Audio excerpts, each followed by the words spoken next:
जय श्रीराम। आज आउ गोटे देख से आर विरोध नुह किंतु कथा बुझा कहूँ विरोध करी कौन लाभ जे शिवकल्प से लिखिले जे द्वादश अच्युत हे भ्रमे नईबू कहीं सप्ततिल चिन्ह कपाले तेरे परते जाई नील चक्र ध्वजा खसब प्रभु रंग अधर जाजनगरे जन्म होइबे विष्णु शर्मा गृह सेठी कौन लिखते विष्णु दोषा कौन लिखते सेठी लिखिले विष्णु शर्मा गृह से जन्म तेबे सिना लीला प्रकाश हेब 13 त्रिगुण 13 त्रिगुण 33 नाव कौन लिख जड़े जिते बुझे भी 13 त्रिगुण कौन कर 13 39 हम लीला पंचमन रखी विचार अच्युत सत्य भणे जदि सेठू आहरी 5 मिसे 39 5 44 ता अर्थ 44 अंक ये जो अच्युत जे जन्म हो 44 अंक लीला करें एटा किसी भूल नुह केमती है ये किए जन्म है विष्णु शर्मा गुरुर तेबे सिना लीला प्रकाश हेब 13 त्रिगुणे पंचमन रखी विचार अच्युत सत्य भणे तमें 44 अंक लीला प्रकाश हो 13 त्रिगुण 39 ये पंचमन 5 ये के 44 तमें 44 अंक जे से जगह पर जे थे अच्युत लीला प्रकाश हो कथा से लिखिले तापर सप्ततिल चिन्ह देखिले तुम बुझ से जे अच्युत होते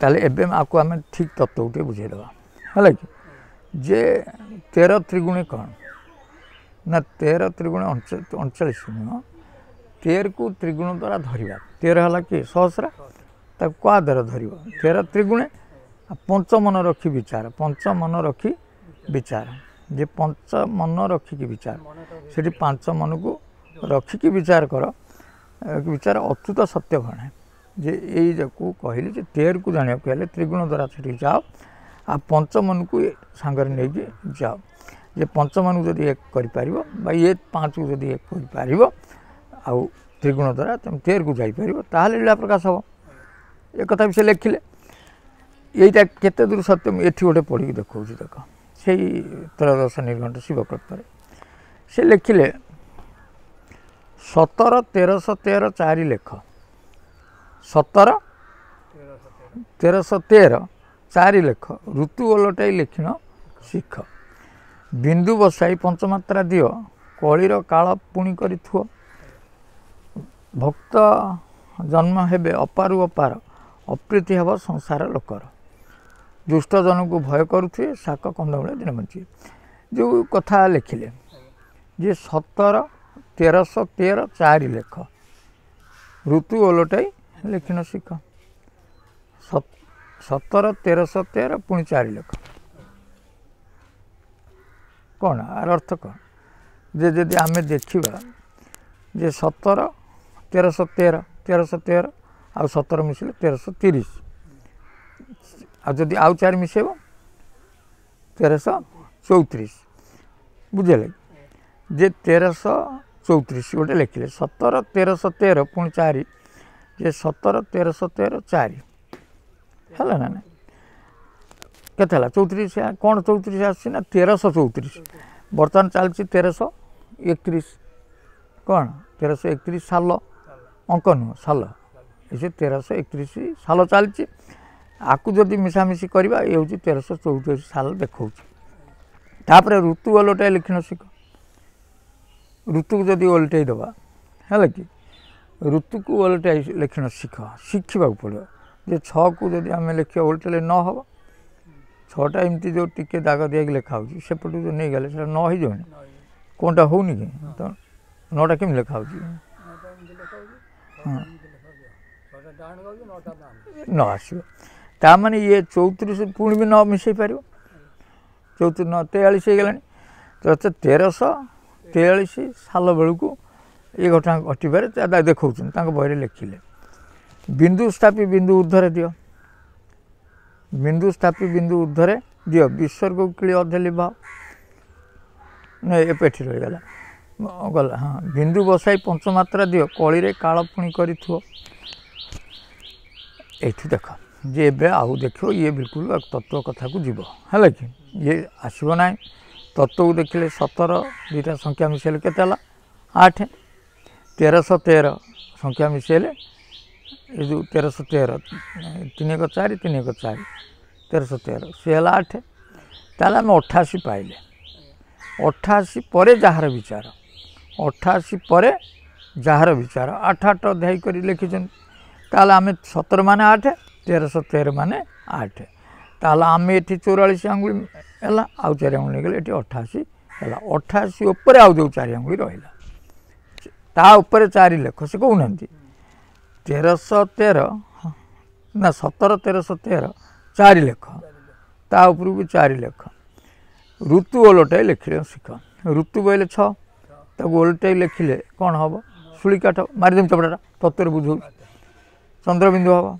6टा को जदि आम लिखि शिखा ताल 6टा कौन हम चंद्र चंद्र ही 6टा एमती लिखा होमती लिखिले 6 है कौन हम अर्धचंद्र हम बिंदु बसाई पंचमात्रा दियो तादर जदि आम बिंदु बसैवा से चंद्र आ भर बिंदु बसई देले पंचमात्रा दब पंचमात्रा बोले ओ आउ ए ओ ई अंग तेणु ये सीधा लिखिले और चंद्रबिंदु दब ता चारिपटे 4-5 मात्रा लिख पंचमन रखी विचार ना आगे आ दब उ दब ये दब ई दब अनुसार दब ताल ये जो जंत्रटा हो गला और पंचमात्रा दिहला पुणी चंद्रबिंदु दिहला ये कथा से लिखले ना विसर्ग को किली नहीं तापर लिखिले कली रे काल पुणी कर कली रे काल किए कलीर कली हूँ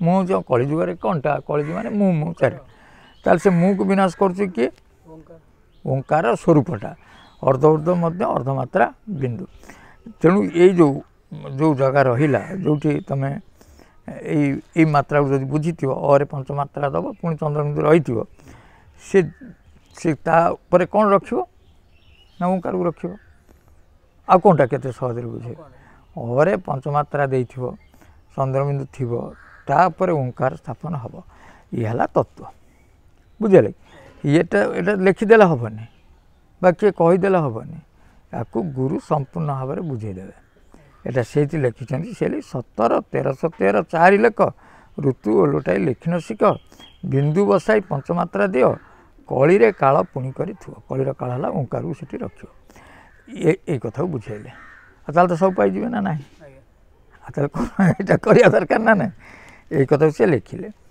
बाम दक्षिण पेट किली नाम जेता चल सी चल ए तत्व आड़ पलैब तेणु से जिते जहाँ कले तत्व आड़ सब जाऊँगी ना ना तेणु तत्व चिन्हले तुटे भ्रांति तापर द्वितीय कथा भी कहूँ जदि बा कई ठाकुर विश्वास कर जन्म होती जन्म होती तुम मन रख जो ठाकुर जन्म हे पुरी धाम आउ रथ यात्रा हम ना है कौन प्रकार आउ रथ यात्रा हम ना जो ठाकुर अन्यत्र जन्म ने बुझे रथ यात्रा आगे बंद हो रथ तो गड़बनी ठाकुर प्रमाण देवे मुझे जन्म होती से खोजे रथ कही 6 वर्ष में रथ यात्रा बंद हम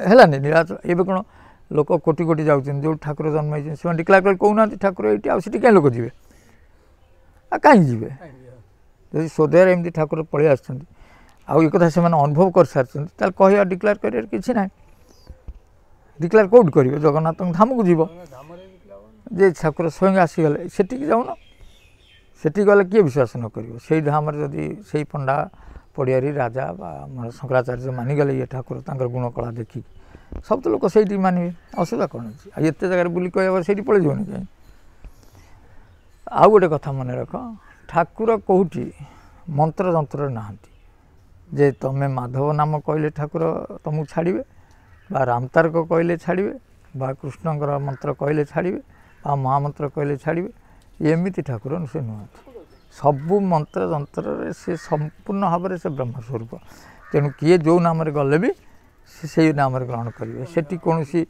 गोटे सांप्रदायिक भाव में यही ना से नथिबे ना जाति माने शूद्र ब्राह्मण रे भेद भी रही न थी बहुत से पूर्ण भाव में परिव्याप्त हम कौन कथा बुझीगला ତାହେଲେ ଦୁଇଟା କଥାକୁ ଅନୁସରଣ କର। ଯେଉଁ ଠାକୁର ଥିବେ କୌଣସି ନାମରେ ନଥିବେ, ବହୁତ ଆଡ଼େ ଶୁଣୁଛୁ ଯେ ଏଇ ନାମରେ ତୁମେ ନିଅ ଦୀକ୍ଷା ଯାଇ ଠାକୁରଙ୍କୁ ଦେଖିବ, କିଏ କହୁଛନ୍ତି ଏଇ ନାମ ଜାଣିଥିଲେ ତୁମେ ଠାକୁରଙ୍କ ପାଖକୁ ଆମେ ଛାଡ଼ିବୁ।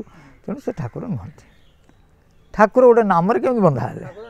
ସହସ୍ର ନାମ, ସବୁ ନାମ ସର୍ବନାମ ତାଙ୍କରି।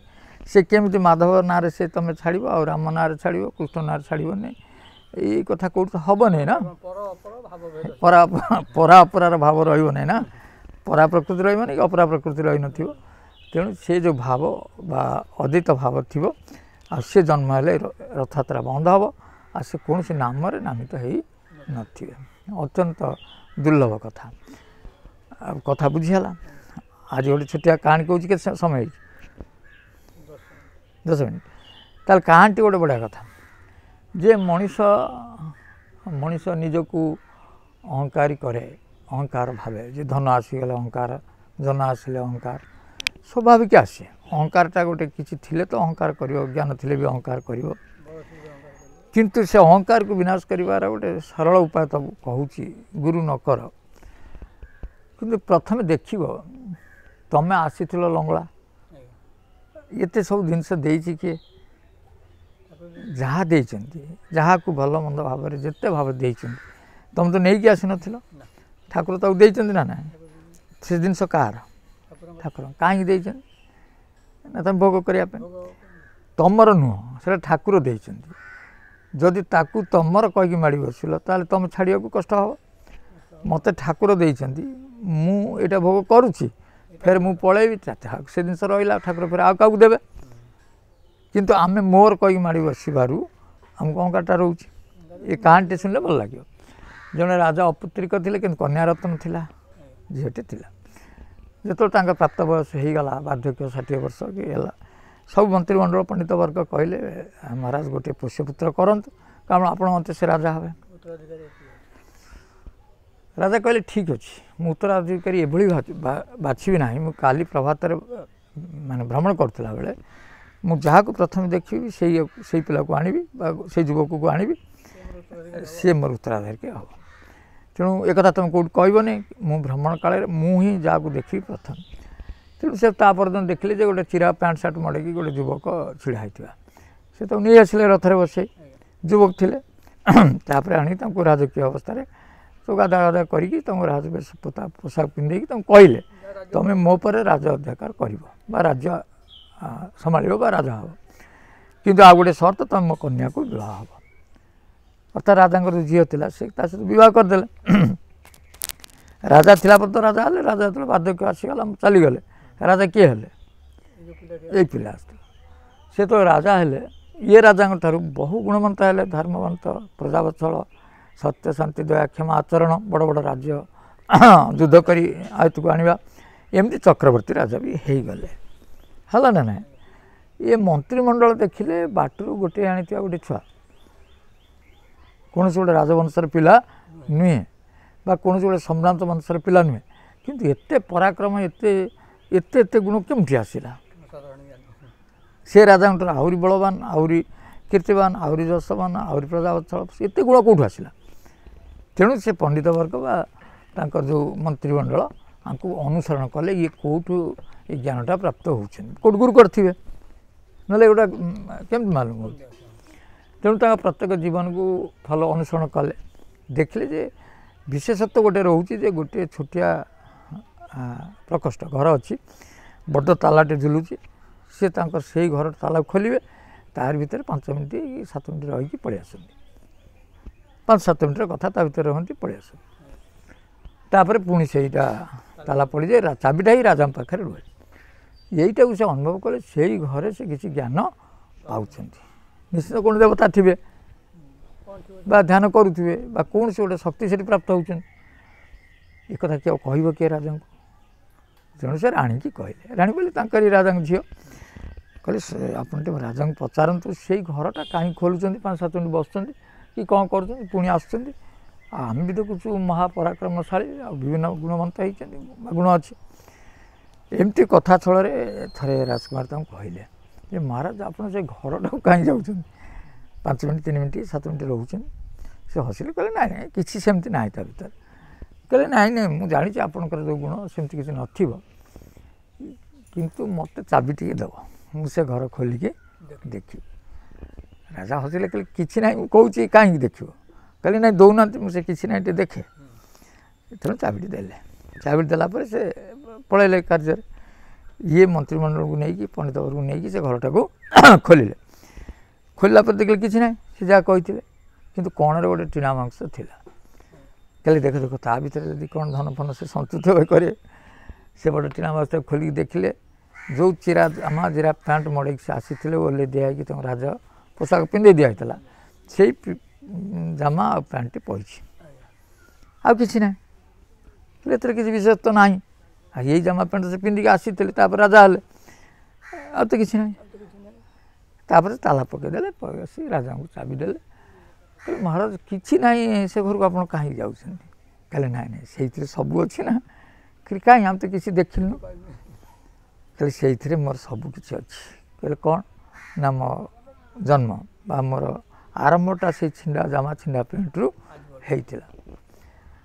ତେଣୁ ସେଇ ଛିଣ୍ଡା ଜାମା ପ୍ୟାଣ୍ଟ ହେଉଛି ମୋର ପ୍ରକୃତ ସତ୍ୟ, ବା ମୁଁ ହେଉଛି ସେଇ ଲୋକ। କିନ୍ତୁ ମୋତେ ଭଗବାନ ବା ଆପଣଙ୍କ ବାପା ବା ରାଜା ମୋତେ ବିଭବ ଦେଇଛନ୍ତି। ବିଭବ ମୋର ନୁହଁ, ବିଭବ ହେଉଛି ଠାକୁରଙ୍କର, ରାଜାଙ୍କର। ମୁଁ ହେଉଛି ପ୍ରକୃତ ଛିଣ୍ଡା ଜାମା ପ୍ୟାଣ୍ଟ ମଡ଼େଇଥିବା ସେଇ ମଣିଷଟା। ମୁଁ ଏଇଟାକୁ ପ୍ରତିଦିନ ମନେ ରଖେ। ଏଇ ଯେଉଁ ଗାଡ଼ି ଘୋଡ଼ା ସିଂହାସନ ଏତେ ଆଜ୍ଞା ଆପଣ ଗୁହାରି, ମୁଁ ନୁହଁ, ମୁଁ ତ ସେଇ ଛିଣ୍ଡା ପ୍ୟାଣ୍ଟ ଆଉ ଜାମା ମଡ଼ିକି ଆସିଥିବା ସେ ବ୍ୟକ୍ତି। ଇଏ ହେଉଛି ମୁଁ କେବଳ ଆକୁ ପାଳନ କରୁଛି, ତାର କର୍ତ୍ତା